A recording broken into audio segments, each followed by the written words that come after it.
नमस्कार दोस्तों, स्वागत है आपका द ग्राउंड रिपोर्ट में। मैं हूं समीर आत्मज मिश्र। एक कहावत है कि रस्सी जल गई लेकिन ऐंठन नहीं गई, और यह कहावत अमेरिका के राष्ट्रपति डोनाल्ड ट्रंप पर बिल्कुल सही बैठती है।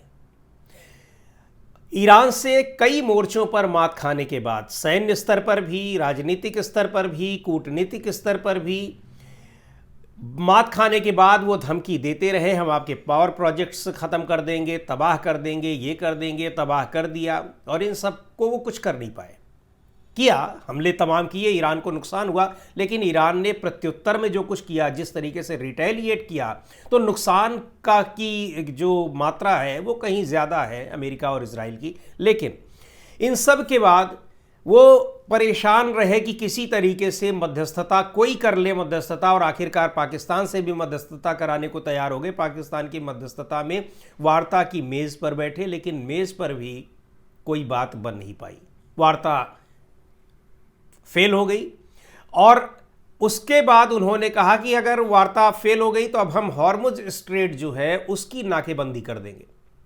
इसके लिए उनके देश में लोग विरोध कर रहे थे, मतभेद थे, लोग मना कर रहे हैं कि ऐसा मत करिए, वहाँ की सेना मना कर रही है, डिफेंस एक्सपर्ट्स मना कर रहे हैं कि ऐसा मत करिए, ईरान की ताकत को आप समझ नहीं रहे हैं, अमेरिका को, अमेरिकी सैनिकों को क्यों आप मौत के मुंह में धकेल रहे हैं। लेकिन उन्होंने शुरू कर दिया। लेकिन आप देखिए उसका फ़ायदा क्या हुआ। शुरू कर दिया कि जो लोग हॉर्मुज स्ट्रेट से ईरान को टैक्स देकर लौटेंगे, आएंगे, उनका आगे का रास्ता हम रोक देंगे, और उस रास्ते पर बिना हमारी अनुमति के कोई जाने नहीं पाएगा। दरअसल ये रास्ता वो रोकना किसका चाह रहे थे? वो रोकना चाह रहे थे भारत और चीन का।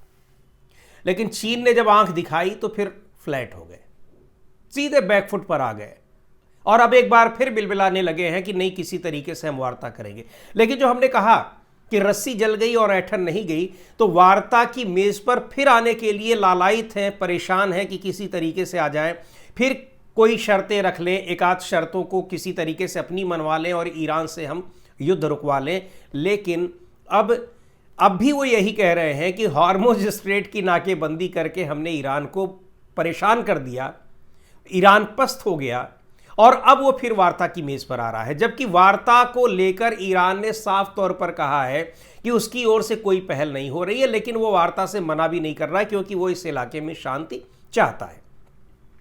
अब यहां आप ये देखिए कि हॉर्मुज स्ट्रेट की नाकेबंदी, पहली बात तो पूरी दुनिया ने कहा कि आप होते कौन है उसकी नाकेबंदी करने वाले। उनको लगा कि शायद नेटो और यूरोपियन देश उनके साथ इस मामले में साथ आ जाएंगे। सब ने एक सिरे से मना कर दिया कि आप जाइए, कूदिए इस बेवकूफ़ी में, और आप जा भी क्यों रहे हैं, आपका क्या राइट बनता है वहाँ जाने का।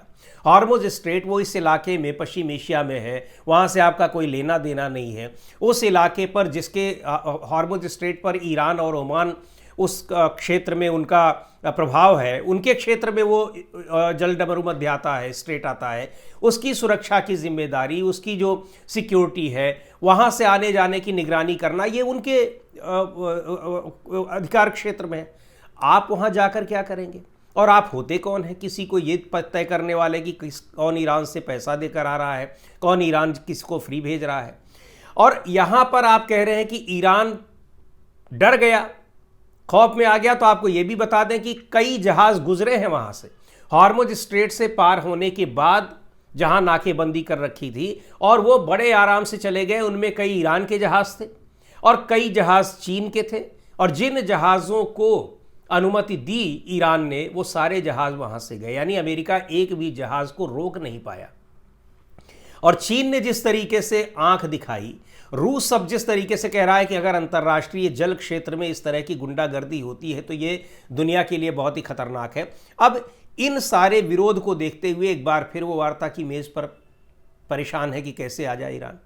लेकिन ईरान का फिर कहना है कि आप वार्ता के लिए 10 बार आइए, हम 10 बार जाएंगे, पर हमारी शर्तें वही रहेंगी, अपनी शर्तों पर हम पीछे नहीं हटेंगे। और ये शर्तें इसलिए रहेंगी क्योंकि एक संप्रभु देश के लिए जो उसके अपने अधिकार होते हैं, हम अपने उन्हीं अधिकारों को बचाए रखने की बात कर रहे हैं।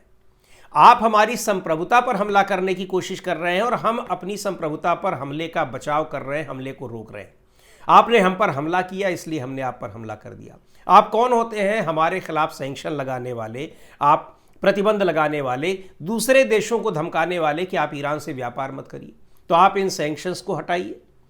आपने युद्ध छेड़ा है, हमारे ऊपर हमला किया है, आप हमको हर्जाना दीजिए और इसके अलावा आप लिखित गारंटी दीजिए कि दोबारा हमला नहीं करेंगे। तो इनमें ऐसी कौन सी चीज़ है भाई? अब अमेरिका की शर्तें क्या है? अमेरिका की शर्तें ये है कि ईरान जो है वो अपना खुद को डिसआर्मामेंट कर ले, यानी वो निरस्त्रीकरण कर ले, अपना बैलिस्टिक मिसाइलों की दूरी को बिल्कुल कम कर ले। तो भाई बैलिस्टिक मिसाइलें ही बनाएगा, ईरान की सेना मिसाइलें बनाएंगी, पटाखे तो बनाएंगे नहीं। और पटाखे बनाए होते तो आज जिस तरीके से आपने हमला किया है तो फिर क्या उसका हश्र हुआ होता? तो ईरान ने कहा कि आप ये मूर्खतापूर्ण अगर अपने जो तर्क है, लॉजिक है, और आप अपनी शर्तें लेकर आएंगे तो इन पर कोई बातचीत होने का कोई सवाल ही नहीं उठता है। लेकिन आप कायदे की बात करेंगे, हमारी संप्रभुता का सम्मान करते हुए आप बात करेंगे तो ज़रूर बात होगी और युद्ध तो रुकेगा ही, क्योंकि हम तो युद्ध कभी चाह ही नहीं रहे थे। अब इस लड़ाई में जैसे चीन और रूस की एंट्री हुई है, साफ दिखाई पड़ रहा है और डोनाल्ड ट्रंप को भी लग गया। हालांकि उनके देश की सेना उन्हें आगाह कर रही थी, जनता आगाह कर रही है। वहां डेमोक्रेटिक पार्टी के सदस्यों ने एक बिल पेश किया है कांग्रेस में, यानी पार्लियामेंट में, कि ट्रंप के जो युद्ध संबंधी अधिकार राष्ट्रपति को दिए जाते हैं, ट्रंप के मामले में उनको वापस ले लिया जाए, क्योंकि ये आदमी मानसिक रूप से बिल्कुल खत्म हो चुका है और ये कुछ भी फैसले ले रहा है जिन फैसलों से अमेरिका को बहुत नुकसान हो रहा है। तो ये सारी चीजें दिखाई पड़ रही थी और जैसे ही इसमें चीन ने जब आंख दिखाई, उसके बाद फिर डोनाल्ड ट्रंप को लगा कि अगर हम एक भी जहाज उसका रोकेंगे तो फिर ये अर्थ से अनर्थ हो जाएगा और झेलना पड़ेगा। अभी तो हम ईरान से ही नहीं लड़ पा रहे हैं, सच्चाई तो डोनाल्ड ट्रंप को भी पता होगी। अभी हम ईरान से नहीं लड़ पा रहे हैं और जब चीन और रूस इसमें एक साथ दिखाई पड़ जाएंगे तब क्या हश्र होगा।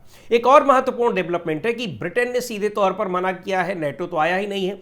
स्पेन जो है, स्पेन के प्रधानमंत्री, और स्पेन इस मामले में शुरू से बड़ा मुखर बना हुआ है और अब तो उसने ईरान में अपने दूतावास को भी खोल दिया है। सीधे सीधे मना किया कि ये अमेरिका जो कुछ भी कर रहा है वो एक तरीके से दादागिरी है, गुंडागर्दी है और वो बिल्कुल नहीं होना चाहिए। तो इन सारी चीज़ों को देखते हुए ट्रंप फिर से वार्ता की मेज़ पर आने की कोशिश कर रहे हैं और संभवतः अगले 1-2 दिन में वार्ता हो भी, ऐसी संभावना जताई जा रही है। एक महत्वपूर्ण बात है जो सामने आई है कि कई अखबारों में, कई कुछ जगहों पर यह खबर छपी है, रिपोर्ट छपी है कि इस्लामाबाद में जब ईरानी प्रतिनिधिमंडल आया था तो उस प्रतिनिधिमंडल को, उस पर हमला करने और उसको ख़त्म करने की साजिश की गई थी अमेरिका की ओर से।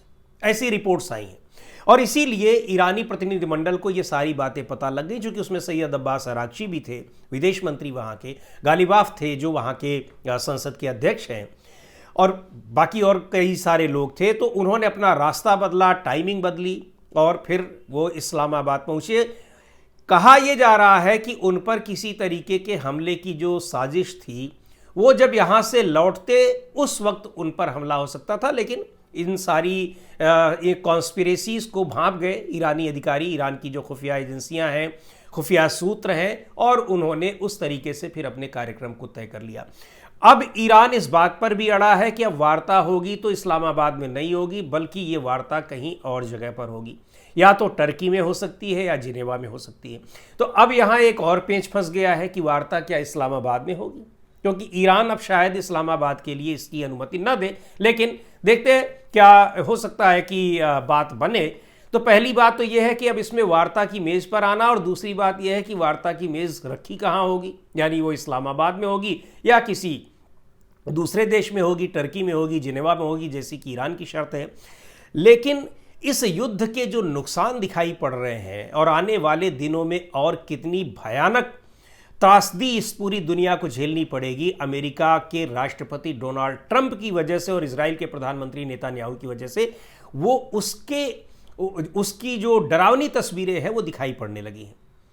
IMF ने, यानी वर्ल्ड बैंक ने सीधे तौर पर यह कहा है कि अगर ये लड़ाई आगे कुछ दिन चलती है तो भयानक मंदी आने वाली है पूरी दुनिया में, और पूरी दुनिया के लिए एक बहुत ही खराब स्थिति होगी, बहुत ही भयानक स्थिति होगी अगर ये लड़ाई आगे जारी रहती है, चूंकि पूरा का पूरा पश्चिम एशिया का आवागमन अब प्रभावित हो रहा है, तमाम चीज़ों का इंपोर्ट एक्सपोर्ट प्रभावित हो रहा है, अरबों खरबों डॉलर का हर दिन का व्यापार प्रभावित हो रहा है। तस्वीरें जो हार्मुज स्ट्रेट के आसपास की आ रही हैं, आप देखिए कि हज़ारों की संख्या में वहाँ जहाज़ खड़े हुए हैं, समुद्र पूरा जहाज़ों से पटा हुआ है, जहाज़ी जहाज़ उस पर दिखाई पड़ रहे हैं, ऐसी तस्वीरें सामने आ रही हैं। और इन सब के लिए जिम्मेदार अब कौन है? अब सीधे तौर पर जिम्मेदार बताया जा रहा है अमेरिका के राष्ट्रपति डोनाल्ड ट्रंप को।